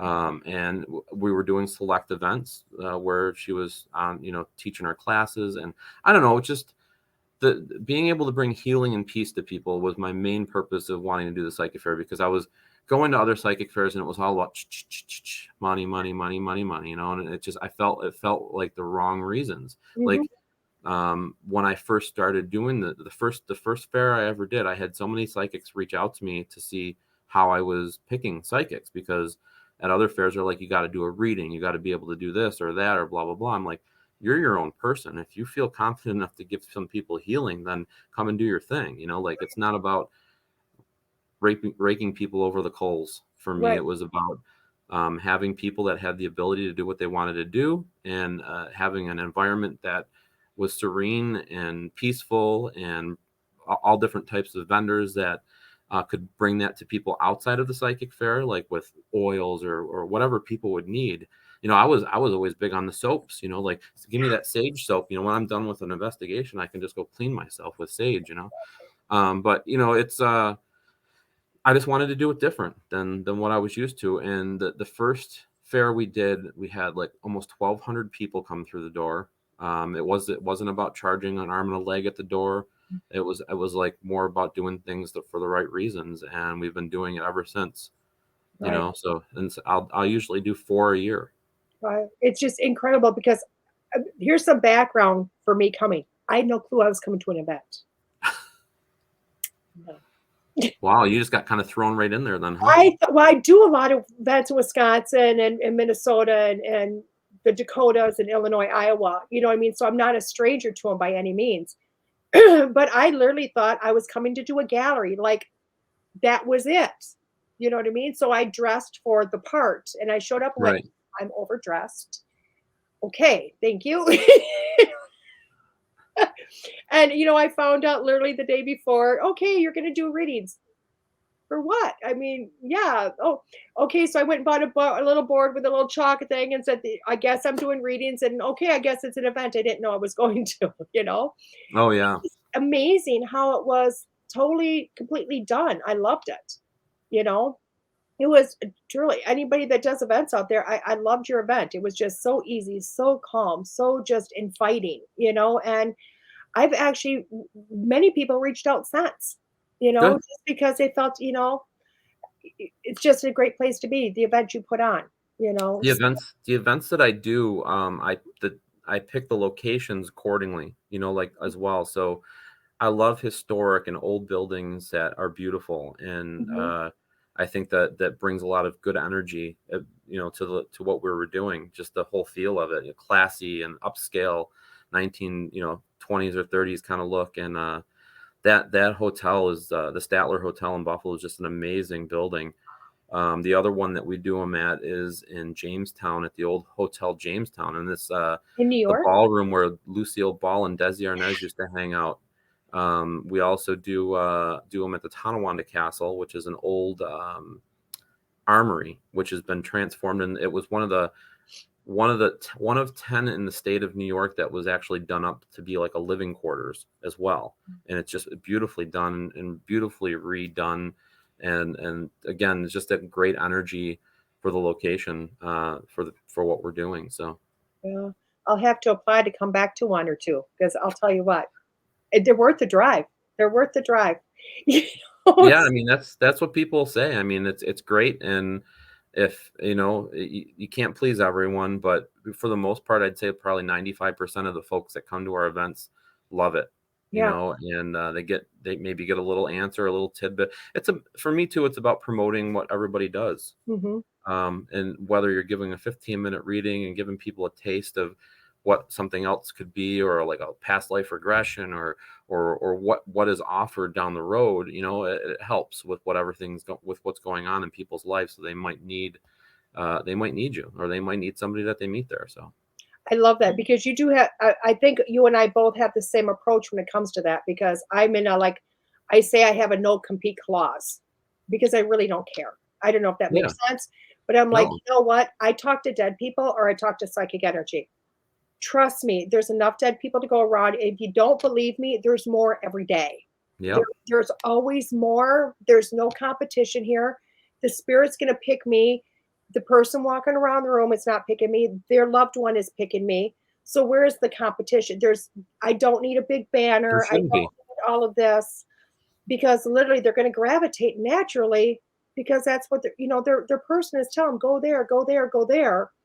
So I love the non-compete, Yeah, that whole premise that you put I out. I open it up to everybody, and I'll tell you what, like the first one I ever did, I felt like I got all the rejects from the other psychic fairs that they wouldn't accept. I got most of them, and it was like amazing that the one lady was told that she couldn't do readings because she wasn't quick enough. I'm like, well, come and do them here, do your thing. If you Yeah. have to take 20 or 25 minutes to do a 15-minute reading, then she's the one that's getting paid. She's the one that's doing her thing. Who am I to say what she can or can't do? I just wanted it to be fair for everyone. Like I didn't want different psychics charging different prices. I want Mhm. everybody on the same playing field with prices. Nobody charges more than $50, between Right. 35 and $50. That way it's fair for everybody that's there. Mhm. And that's cheap compared to some of the other psychic fairs. It And really is. you have to agree to do that. And you Yeah. have to, and I think most people that do agree to do that understand that yeah, I'm doing it for a little less now, but if it's meant to be, you're giving back. What comes around goes around, Oh, You're it does, picking up and the I mean, I clientele. can be a I can stand to that because I've had a lot of people call me since then, Hmm. just because it does, it comes back. It comes back tenfold, you know? I also like that you don't judge people on how they work because when I teach, people go, "Oh my god, am I doing it right?" I don't know, are you? I don't teach because I want 100 mini-me's. I do not can you imagine Rob trying to be me? It wouldn't work. No, It just not at all. we're not gonna fit in the same clothes, you know what I mean? But I want them to do what they do in the way that they do it, and I'm not the judge. So I love that you have that. So what do you have coming up in your sights and your scopes? What is there left for Dan to do? Well, Because you're I not don't know. that old, you I have kind of done just so much. do what I get gravitate to, like what makes me happy. I mean, my number one thing in my life is my family, like my kids and my wife. And without a happy wife, I'm not going to have a happy life. So everything that I do is based on doing things for my family. And if things happen in between that I can fit in between what I have to do with them, Mhm. that's what I'll do. I mean, I'm in the midst of writing another book. Okay. So I do have one book out that I've written, and I'm in the midst of writing another one right now, and I want to get that finished by June. Um, I never thought I'd be able to write a book, like ever, and you just work on getting things accomplished, and like I said, you have to take that laid back approach and break things down. You can accomplish anything you put your mind to, really. If you would have told me 10 years ago or so that I'd be sitting here in charge of a television show, and filming and doing all this stuff, I mean, I don't know, and it was hard to take a leap to quit a day job too, Right. to do what I'm doing. So So what is this first book about? And the second book? the first book is about the Hinsdale house. Okay. It's the history. It's called Hinsdale House: An American Haunting. And Okay. it just kind of tells the history of what I had learned up until that point of the house. There's some unique pictures in there. There's some captures on camera that I put in there, and it just kind of tells, like maybe you or whoever has never been there before, a little bit of what they might be getting into if they come to the house, and kind of what this family went through in the 1970s. Okay. That's pretty cool. What's the second book about then? It's going to be about the Hinsdale house as well, and experiences in the house. So, in the years that I've owned the house, I've been keeping it's kind of like a paranormal bed and breakfast. So, I've been having the teams that come in from all over the world kind of give me their evidence of what happened, the date, the times, all that kind of stuff. So, I've been keeping a log of information, and I just want to be able to present what people have come up with at the house. So findings, not just from me. This isn't just me just saying, "Oh, this is a haunted house. Come pay me money to come visit it." Right? Right. This is from this team in South Africa. This is from this team in England. This is from this team from here that came and visited the house and had this experience here. And I think the house speaks for itself. It really does. Like, I don't have to like sit and promote it and say, come check out the haunted house. um, People that go there sell it. Like, they're like, "Oh my god, this is one of the best places I've ever been to as far as evidence goes and communication goes." And I feel like everybody that comes adds to what we're doing. Mhm. It's not about like coming and doing a ghost hunt and saying, "Are you here? Make a note." It's people will understand the history, people will understand the stories, and they can base their investigation on having knowledge. Mhm. One thing that we just set up this weekend, which is really cool. One of my assistants, Vicky, she's in Denmark. She's from San Francisco originally. Came up with an idea to do there you those little codes that you can scan, Okay. Yeah. or URL codes or whatever. Yeah. So now in 12 rooms of the house, you can scan those, and it'll pull up audio or visual evidence, stories of what happened in that particular location. For me, it's always been about how you present the story and making sure that the correct information is getting to people, so there's not more folklore coming when I die. So That's awesome. now there's going to be, every team that comes there will be able to get the stories, where it happened, what happened, and we're also going to be adding on to the property as well, as far as uh, I think we're going to have 19 more on the Wow. property, so people can actually come there and scan and do their own tour if they want, And get the real story. I with the love real story. I love that because you hear about that, with different TV shows are out, like Holzer Files is one that reminds me of that. I seen an episode where there was so much can't say folklore that they didn't want that story to change. The people making money didn't want the story to change. And Holzer Files came in and went, we don't even have the story close. And then they advertise that like the story they're putting out there isn't even the right story. No wonder why these people are upset. No wonder why these spirits are so upset about it. Yeah. How mad would you be? Yo, I'd be furious. I mean, well, no, in my lifetime now I've gotten, it's like, you want to talk about me? It's just more publicity. It's whatever. Get it right, get it wrong. People are going to go check it out. And, we got internet now. But back then, oh, yeah, I'd be furious. You know what Can I you mean? imagine like being able to like physically tap into the another realm and just kind of listen to what they have to say about us, going into these locations, investigating with this primitive equipment? Like, I didn't say that. I didn't say that. What are you talking about? Like Why they're so mad. No wonder why they ain't leaving. I'm done with these idiots. I'm out of here. Like no wonder why they're poking people as they're walking through. I didn't say that. how did it go last night, team? Well, it was good at the beginning, then it got really quiet. I wonder. We're done talking to you. It's so funny. You're gonna have to do that. Put like a little ghost box. That's a total idea. Put a ghost box someplace with a little thing and say, "Hey guys, if they're screwing it up, just speak through here. We'll get the story. We'll walk away." At the Hinsdale house, we actually have the benefit of having 5 recorders going at all times. Yeah. So we have 5 HD cameras that are set up that actually will record people's investigations for them while they're there. So each one has HD microphone attached to it. Okay. So when the team leaves, they're actually able to retrieve that footage as well. So they can go through it. And so many times we get EVPs on there that make sense to the conversation that's going on in the room, and they don't even expect it. I had my daughter there. I have one on my TikTok, and it was about the couch. Oh, is that a new couch? And it said yes. Wow, that is so cool. Yeah, it's pretty cool. That is so cool. That is really awesome. Yeah, you're gonna have to set up a box somewhere. You tell them, guys, just voice your grievances here, and we'll adjust it. Like their employees, like one of those grievance boxes or whatever. Yeah, Like give me your complaint so we can improve. Yeah, because I have a feeling your house would probably speak to you, and they'd be like, "Okay, we wanted red drapes, not the blue ones you have up."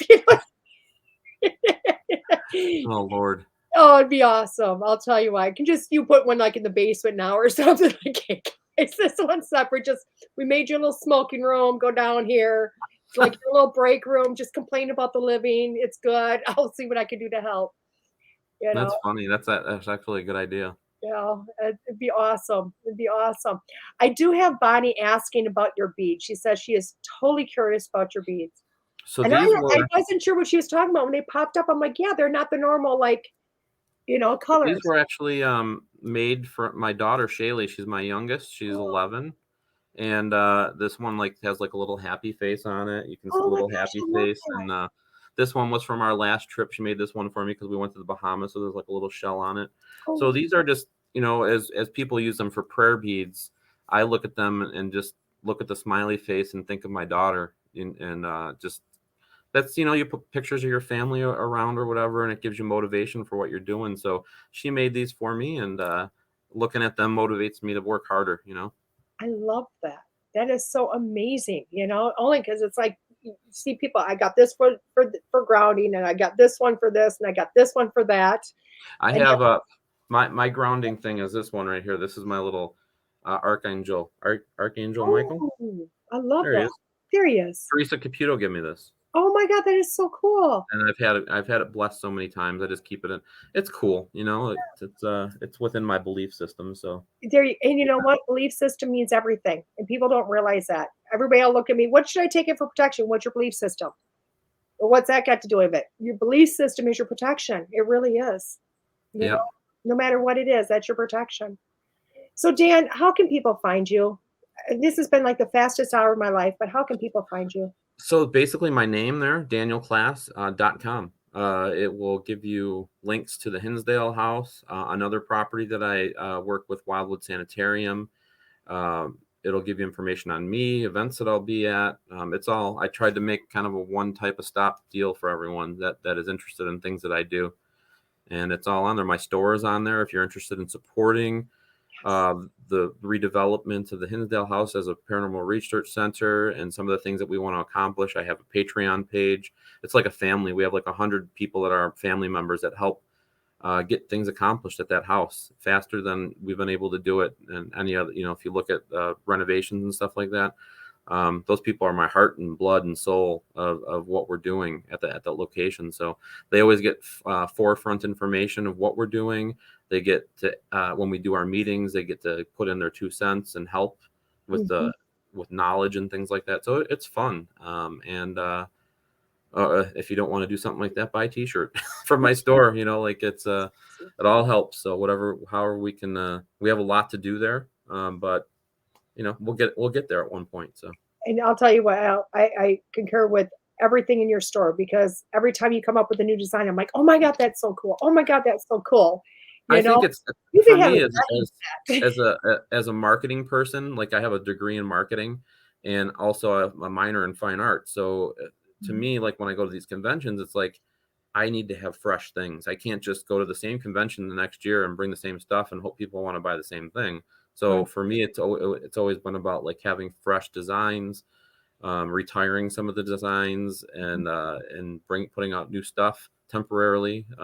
St. Patrick's Day shirts, different themes, and just have fun with it. I mean, it's fun. It should be fun. I love it. Somebody's asking really quick. Do you, she says, just popped up. For somebody that's experiencing paranormal activity, do you, and looking for support, do you have resources that they can reach out to?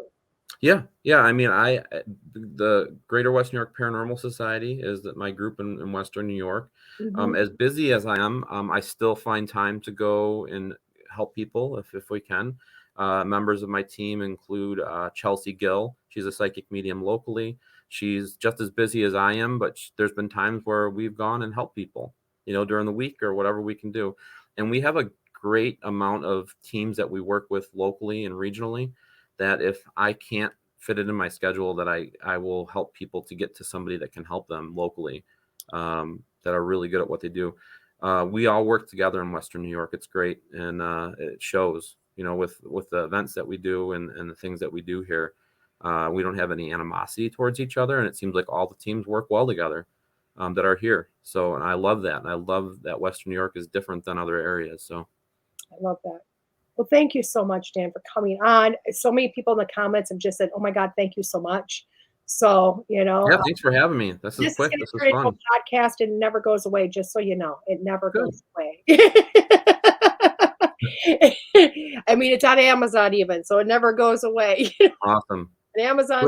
Great meeting everybody in the chat. Thanks for the questions, and hopefully we'll connect soon again. Definitely. Oh, I would love to have you on again, because you're just an amazing person. So I appreciate you. Appreciate you too. Oh, so glad that our paths crossed. Me too. I'll tell you what. And I'm telling, I'm going to show up again somewhere. I'm telling you. I'm going to. Maybe I'll accept it when it happens. Another reading out of nowhere. Unexpected. Here you go. Yep. So everybody, this has been Dan on School Through Spirit. I'll be back in a few minutes with your weekly reading. Thank you.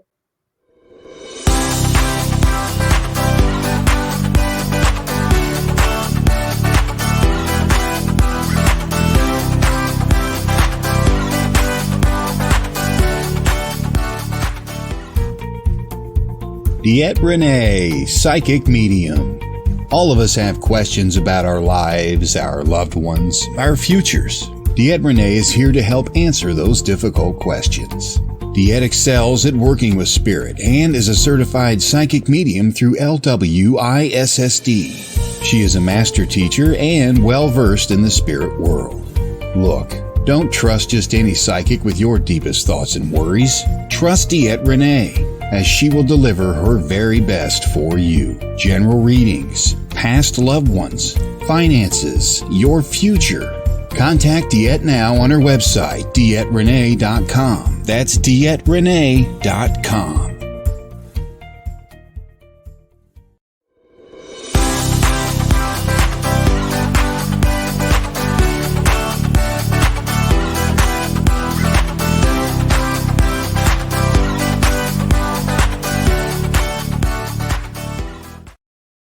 Everybody, welcome back to School Through Spirit. I'm DeEtte Renee, your host here on WLTKDB.com. we've spent the morning speaking to Daniel Klaes.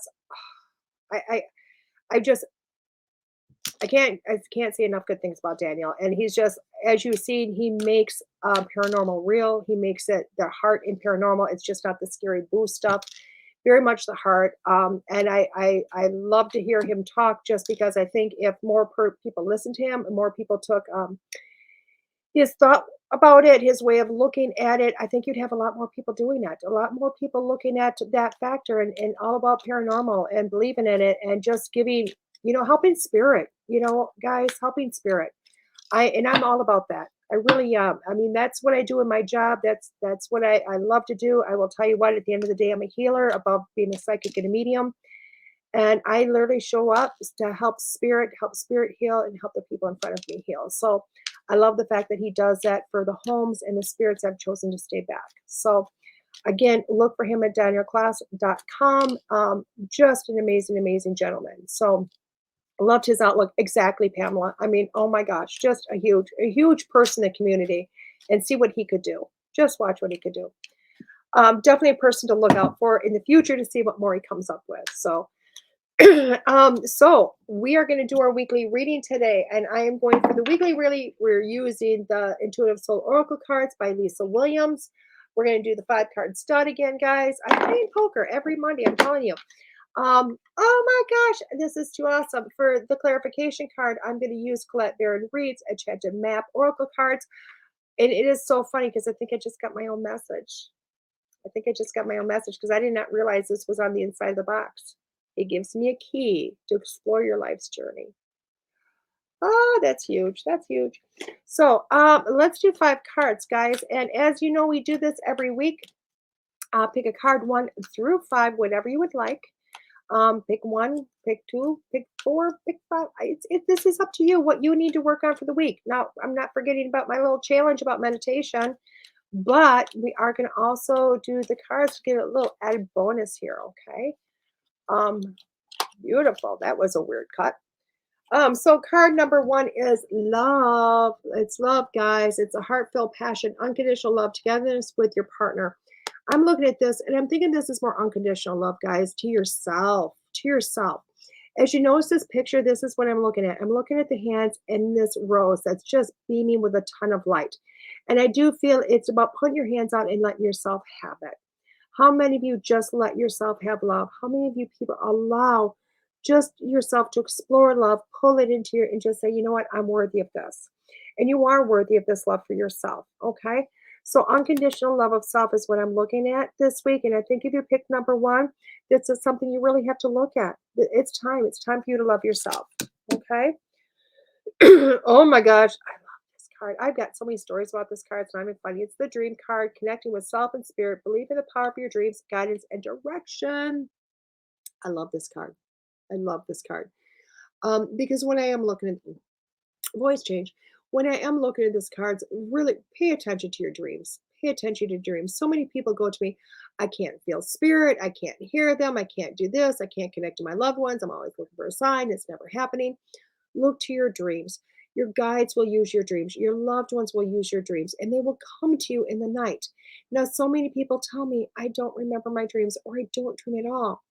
Start working with it. Start working with them. Start going, you know what, with the intention before you go to bed at night. Please, guides, please, dad, please, mom, whoever's on the other side, come to me in a dream. You will start to dream. You will start to remember your dreams, even if it's only for a brief moment when you wake up. Write down immediately what you remember. Is most of it going to be a loss initially? Yes, it will. But in time, you will get better. You will remember more. Okay? So start looking at your dreams. They give you so much, so much. And I bet you whoever's picked card number 2 has had a lot of pretty amazing dreams lately. And you're like, oh my God, what's that about? Number 3 is deception, the untruth, deceiving others or self, and not accepting or looking at reality. You pick number 3. What are you not looking at? What are you not looking at? Come on. It's time for you to stop deceiving yourself. When I look at this card, I really do see the gentleman sitting there on the rock. And you know what?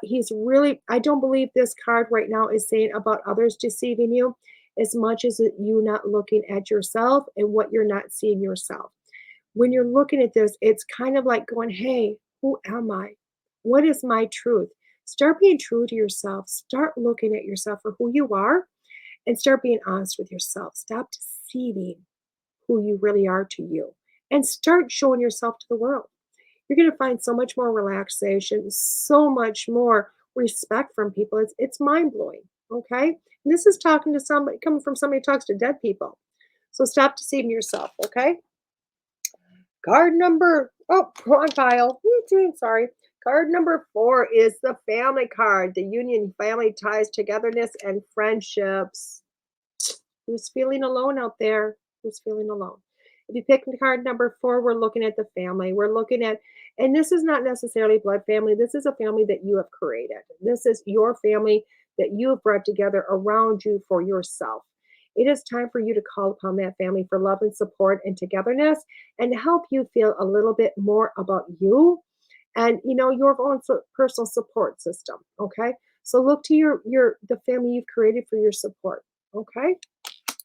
And the last card, the winter card, cold holiday celebrations and end.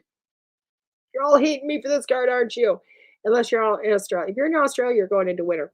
But literally for this card, winter card does not mean we're going into cold because trust me, I think we're hitting like 80 in Wisconsin today, or Wisconsin anyway. This is really about end of times. Okay. If you pick number 5, things in your life are starting to end. The cycles are starting to end, which means right around the corner is new beginnings. Ending is just meaning, hey, you know what?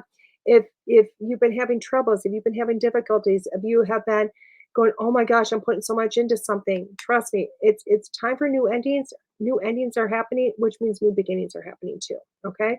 So if you pick number 5, you're literally at that point of new beginnings are coming very soon because you are starting to end cycles. So number 1 was the love card. We're looking at unconditional love. Number 2 is the dream. We're looking at your dreams, guys. Start paying attention to them. Number 3 is stop deceiving yourself. It's time for you to live your truth. Number 4 was the family. Look at that family that you've created for your support system. And number 5 was the winter card, which is all about endings. Remember, endings are a good thing. Charlie led 3 and 5. Oh my God, Charlie, that is beyond funny. That is beyond funny because, guys, I know Charlie led. So that is beyond funny. Love it, love it, love it. So let's look at these cards, the map cards. These are really cool cards. Just look at these. Can you see them all? Probably not. I love these cards, and they just feel really good in the hands. Just really good in the hands. And Colette's got a ton of cards out there. So what is a clarification card for everything? Okay, let's do a cut. Okay, magical map shifter. Magical map shifter. I love that. I love that. That is awesome. Magical map shifter. If you look at this, I look at this card. It is so cool. It is so cool because you're looking at this woman. She's got so many things going on. She's got the time clock in their chest. She's got the angel wings that look like more like butterfly wings. She has got a compass. Well, it's a compass, not a time thing, but it's a compass. And then her hand is a watch. And then she's got the feathers. And then she's got the aura. And she's got all the magic going around her. Magical map shifter. Anything is possible, guys. Anything is possible. And it's telling you right now, this card is just, let's share a bottle of tequila. That's funny. I think that's between you and Jody, Charlie. This card is just saying with anything is possible. If you're worried, do not worry. Things are going to magically happen around you like magic. Like, oh my gosh, so cool. I love that. And I'm also telling you because if I put it with my own message, explore your life's journeys and the magical map shifter together. Holy crap. Can you imagine? Can you imagine what is possible? Allow it to be. Remember, guys, I wore my sweater at the beginning, going back to Hogwarts. Woohoo, everybody. Hoot hoot. I am super excited. I thought those were amazing cards. So literally, let spirit take the reins, guys. Just go along for the ride. See what happens. See what happens. So I got to put everything back together. The station. LOL. That is. See, Todd, you keep trusting. And I keep saying, let's see what we can do. And it keeps growing. You never know. Telling you, in a week, you never know. Maybe we'll have a discovery show. That'd be awesome. Anyway, oh my God, I lost my phone for a second. What an amazing day so far. What an amazing day. So let's talk about the different shows going on. Now, remember, guys, next week, you see Miss Charlie Lynn there in the comments? Charlie Lynn there? She is going to be, and by the way, Todd, I need a new printout of all the shows because we had a lot of new shows. Charlie Lynn is one of them, but Charlie Lynn is going to be my host next Monday. She is bringing on 3 or 4 people, all my certified psychic mediums, which are amazing people. I trust every single one of them. And she is going to be leading the panel for you guys to ask your questions, have your comments, your concerns, all your in doing readings too, guys. I believe she's doing readings. So that's pretty awesome. So I want to go to Facebook for some reason. I don't even know why. So let's go in. I'm going to find my little trusted picture that I lose every week. So it's time for me to screenshot it and bring it back up to the top again. About who the shows are. Okay. So woot woot. I love it. So we do have Monday mornings, as you know, 9 a.m. I was with myself, DeEtte Renee, School Through Spirit. Tonight at 8 p.m. we have Be the Change with Christina Bloom. Tuesdays, we have 7 p.m. is New Bridge Radio with Kevin Mackey. And at 10 p.m., we have Paranormal Pete, which is Pete Orbea. Now, I'm going to start a petition right now. I want to bring Todd back with Haunted Voices. Just saying, just put it out there. Everybody else that wants it, you need to start shoving into the show. Bring Todd back. Bring Todd back. Wednesdays at 3 p.m., we have The Psychic Hour with Kelly Brickle. 8 p.m., we have Over the Target with Missy Hart and Nicole Ford. A super awesome show. Thursday mornings, yes, Haunted Voices. Thursday morning at 9 a.m. we have Chat with Charlie, which is Charlie Lynn, which is awesome. Email her because she is like turning into the Dear Abby for Spirit, which is awesome.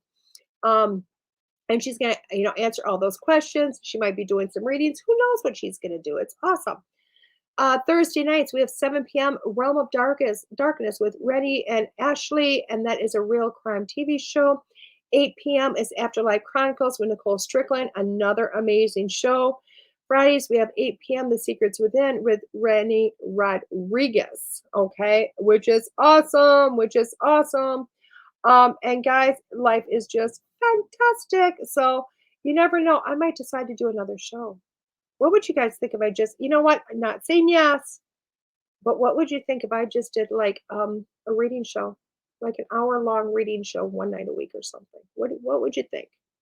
You'd have to, you know what? I wouldn't go into it by myself, guys, because I'd be looking at everybody. You got to go share, because sharing is caring. Tell all of your friends, everything else. But you know what? Enough people say yes, do it. I will look into possibly do another show, just readings, and just see what we can do to just go boom with it. How's that sound, guys? As always, guys, again, I will not be here next week. Why? Because I'm going to do trance. I'm going to Lilydale. I'm going to sit in that energy, and I'm going to just totally give in and see what happens. Chat with Charlie is on another show. Yeah, I love this. That's awesome, guys. And literally, I don't know who my guest is going to be on the 23rd yet. I don't know. I get I think I have two Monday mornings open. I do, which means I got to start doing some work. I got to start doing some work and fill these spots. So with that being said, guys, also send me suggestions if you want. Ask for intercession.